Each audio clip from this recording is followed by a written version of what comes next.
We're not done yet, though. You still have to get the last emerald, though.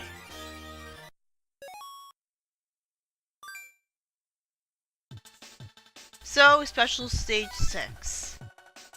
This is actually easier than the previous one, so there's really not much to talk about aside from the fact that it's the one that introduces the mines that you have to side jump over, which really isn't that bad. There's a lot of trivia about Sonic the Fighters that I haven't talked about yet.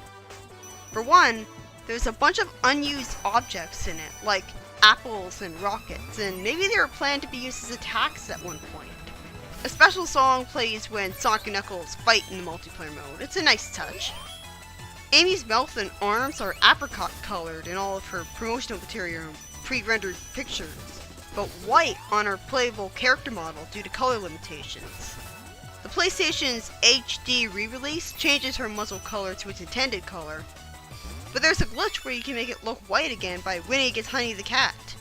Honey the Cat was a scrapped character brought back for the 2012 re-release, who was only playable by hacking. She was awful and looked awful.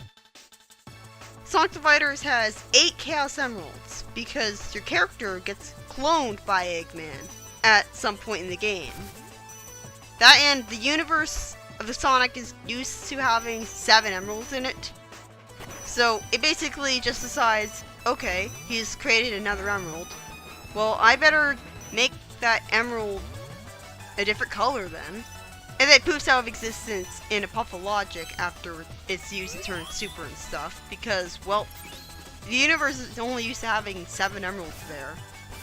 So I don't know why people say that Sonic the Fighters couldn't have possibly happened in the canon universe just because there's 8 emeralds in it, when the 8th emerald could have just disappeared in Puff of Logic after being created by your character being cloned.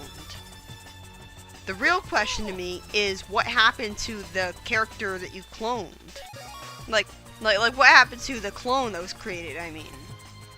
Like, when Eggman had wanted to make use of Clone Sonic, or I guess he just found Metal Sonic to be better. Being the Dynamite from Sonic the Fighters, he was actually inspired by the arcade game Dynamite Ducks. And Ray the Flying Squirrel was supposed to appear in Sonic the Fighters as an announcer, but he was scrapped in favor of having boxing bell sound effects. It would have been pretty nice to see him appear again, and you know, maybe if he appeared in more than just one obscure arcade game, then he probably would have been a little more likely to appear again. Although, we never really see Fang the Sniper again, aside from some half-assed cameo.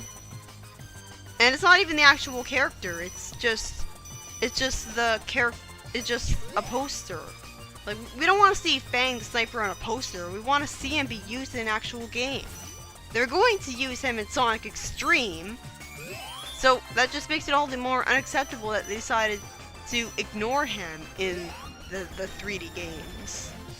Just because they had to cancel Sonic X-treme. And I do have a lot of stuff about Sonic X-treme written down, actually.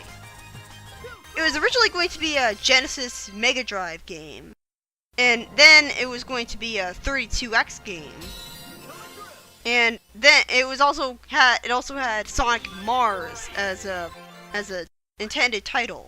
It was pushed to the Saturn, and it was intended to be released in Christmas in 1996, but it ended up being cancelled in 1997 because, well, long story short, the main lead programmer and developer of it got sick. That's basically what it was. Sonic X-treme was the second Sonic game to be cancelled on the Saturn, with the other being Sonic Saturn.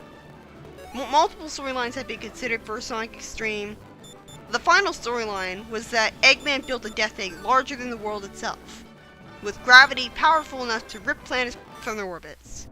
Sonic got teleported to a jungle planet surrounding it called Jade Gully, with its residents, the Mips, turned into badniks.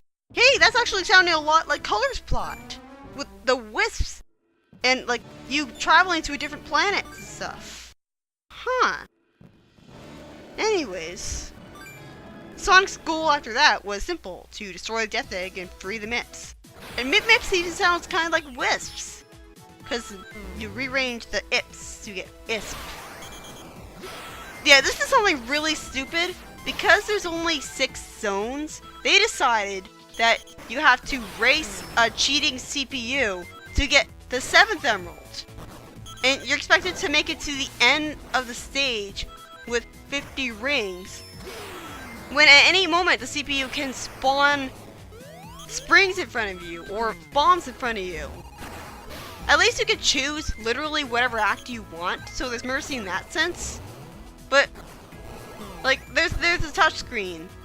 Like, you're confined to the top screen with your character. There's no disorienting screen switching to be had. And you're expected to know that you can actually use the power-up at the northeast corner of the screen.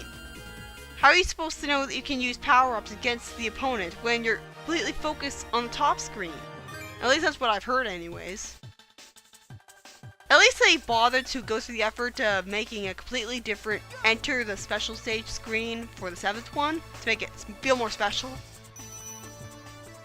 And it's certainly better than forcing you to beat the terminal velocity with like 50 rings to get the special stage. Because terminal velocity in the DS version is just a boss fight, which is merciful, I guess.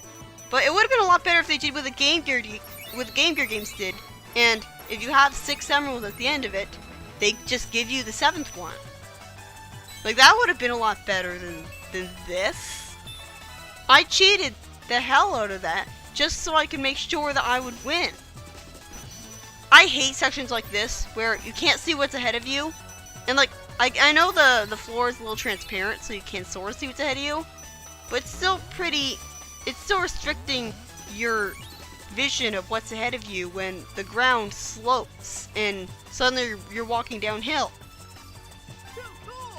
And this is another special stage that you have to restart a whole bunch, because you'll get to the yellow section and you'll just keep on failing.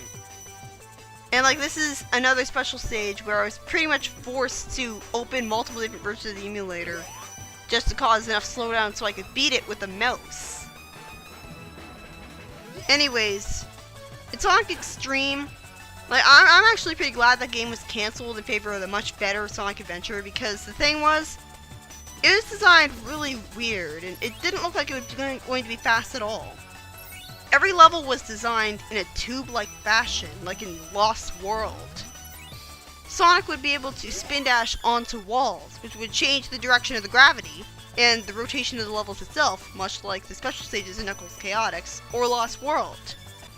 And a horrible fisheye camera was there, so like, the excuse was that players would be able to see more of their surroundings at any time. But it just looked clunky, along with the fact that you were just moving around pretty slowly. It was very platformy from what little we see of the game. At one point, there was plans for playable characters other than Sonic in Extreme, like Knuckles, the good professor's daughter, Tiara Bubowski? That's a weird last name. And Tails. Like, Tails would have also been playable. Knuckles and Tiara would have had traditional style gameplay, having top-down and 2D views respectively. Wait, a top-down Sonic game? Even, like, I guess the closest we've had is Sonic Chronicles. Tails would have played in first-person flight mode. First person? Really? That would have been weird. And there were 8 planned levels for Sonic X-treme. There was a Green Hill Zone-like level, Jade Gully Zone, an ice level called Crystal Frost, Red Sand Zone, Galaxy Fortress, Meadow Blade Zone, Death Egg Zone, Candy Mountain, so Desert Ruins, and Blue Ocean, which became a test level. That cutscene is sort of getting me invested, like, right away, especially since Tails looks so sad there. It's a good thing that they have that arrow there to tell you that you can go north and go to the Nega Mother Wisp. And I like this too. It's getting you invested. The the Chaos Emeralds are here because I went through the trouble of collecting them. So why don't they just automatically give you this boss fight after you beat Terminal Velocity? This is just that just proves that it just forced you to get all the emeralds for no reason. Why doesn't this just show up after the final boss? Although the chronology of it is also pretty weird because Tails is up there, even though Sonic sent him back to Earth before fighting the boss of Terminal Velocity. And yet the planets only disappear after you beat the Nega Mother Wisp. So it's very confusing chronology-wise, and almost makes the Mother Wisp seem non-canon. Which sucks because I think that fighting this thing is a lot more climactic than Sonic fighting Eggman. That's about as exciting as Mario fighting Bowser. Like seriously, I don't see why everyone's so hyped up about Sonic fighting Eggman just because he barely gets to fight him in 3D games up to this point. Like, of course Eggman's the final boss. But this is a 3D Sonic game. Like, Sonic Colors, I mean, not the DS version. Like, it deserves to be more epic than that. I don't know. Like, I specifically remember turning off the codes and restarting the boss fight. But I guess the ring multiplier code is really stubborn. And I guess I didn't feel like completely exiting out of the emulator just to... This boss is actually pretty annoying. Like, the lasers are damn near impossible to avoid. And if the boss decides to swing its arm, then you're going to get cheated out of hitting it with a projectile. Because, like, say that you boosted into the projectile and then decided to swing its arm. Well, now you just got cheated out of a hit. That was fun. These sections are also pretty boring, and this has the exact same intuitive problem of Unleashed for the Wii. Because how are you supposed to know that you have to, and that you even can, go above where... How are you supposed to know that you have to keep going up in order to damage the boss? I just kept getting knocked back, and I spent over 2 minutes doing nothing but getting knocked back over and over again when I first tried out this boss. I had to look up a guide to figure out what was I supposed to do. How was I supposed to know that you even could keep going up to a result in the first place? So that was pretty annoying. And another thing is that at some point you'll get to the end of a 3D section and you'll be expected to press Y. You're boosting right now. You're holding Y, but the game's not going to register. So you're gonna have to let go of Y and then press it again, or it's going to make a wrong sound effect and then just send you all the way back. So that's pretty annoying. I like the theme that plays here, like the instrumental version of the Colors theme. These purple things are pretty annoying though. They slow you down, and it's kind of annoying trying to get them off you. But yeah, I wish Colors Wii had this. Like, I know, like, people love the fact that there's no Supersonic section in Colors Wii because it's different, and that's literally it. Well, Colors Wii was the definition of an anticlimactic 3D Sonic game anyways, so it's appropriate for it to have a very underwhelming, boring ending. It's just it's so annoying to be expected to just dodge all of these spears. Like the purple ones love to attach themselves to you, and then it can create a laser that goes up and attacks you from below. Just like the lasers in Final Hazard. This boss can't drag out for a pretty long time. Like it's already 4 minutes in. Sonic Extreme... Sonic would have also had a large set of new moves, including a Spin Slash, which was a jumping attack that was an enhanced version of the Spin Dash. A dumb ring throwing ability early in development, like in the dummy ring bombs that Tails had in 06. A ring powered shield. That would have been interesting. And Sonic would have also had a Sonic Boom attack and a Power Ball. And they decided against the Spin Slash because it was too similar to the Spin Dash. I hate it when that happens. I was holding Y there, but you have to let go of Y and start holding it again. Or it won't register if you just keep on holding Y. And like, you can easily have the button prompt sneak up on you. Fang would have been a boss in Sonic X-treme. And so would Metal Sonic. Their design and programming was actually finished by the time the game was cancelled. Bosses would have had a different viewpoint from the main gameplay. From a code standpoint, the boss engine and main game were basically two different games developing at the same time that shared some global memory to remember the state of the game and switch from the main game to bosses and back. The boss engine never saw any code, tools, or assistance from Sonic Team. Teams had to fend for themselves, which was evidenced by almost non-existent third-party tools and support from the Saturn. The game designer Christina Coffin was making the bosses when she was impressed by a playable pre-release level of Nights into Dreams, and because she tried to design the boss levels more after Night, they became even more like a different game from the main game. They tried to have a side-scrolling viewpoint like Nights. The new boss engine prototype adopted a pastel color scheme and flow like Nights, and this caused divided opinions among the people making the game that felt like originality was being sacrificed for X-treme. So this happens because Sonic turned into Super Sonic because he was using the power of his positive emotions with the Chaos Emeralds. And the Nega Mother Wisp was full of negative emotions. So he basically neutralizes negative emotions with Super Sonic.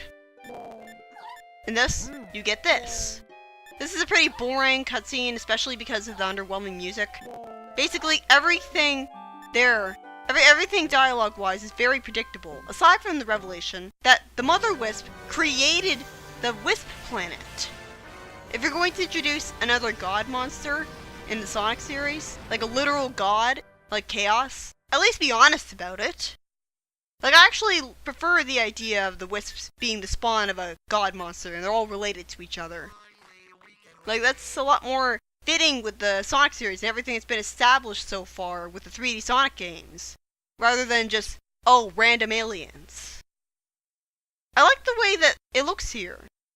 Although, I'm not sure how a creature that's all pink and stuff managed to produce a bunch of wisps that look completely different from it. And much smaller than it. I don't know, that's kind of weird. So that was the end of Sonic Colors CS. And after this is Sonic Generations. I'll probably maybe be able to finish up talking about all of the Sonic X-treme trivia that I have. Maybe if I think to show off more of the extra missions in it. As it stands now, I'm just going to show off the main game and everything that's for Sonic. And maybe a couple extra stuff that I deem worthy enough to be worthy of an extra video. But yeah, I'm pretty excited about finally playing Sonic Generations. Let's see if it truly is the best Sonic game of all time.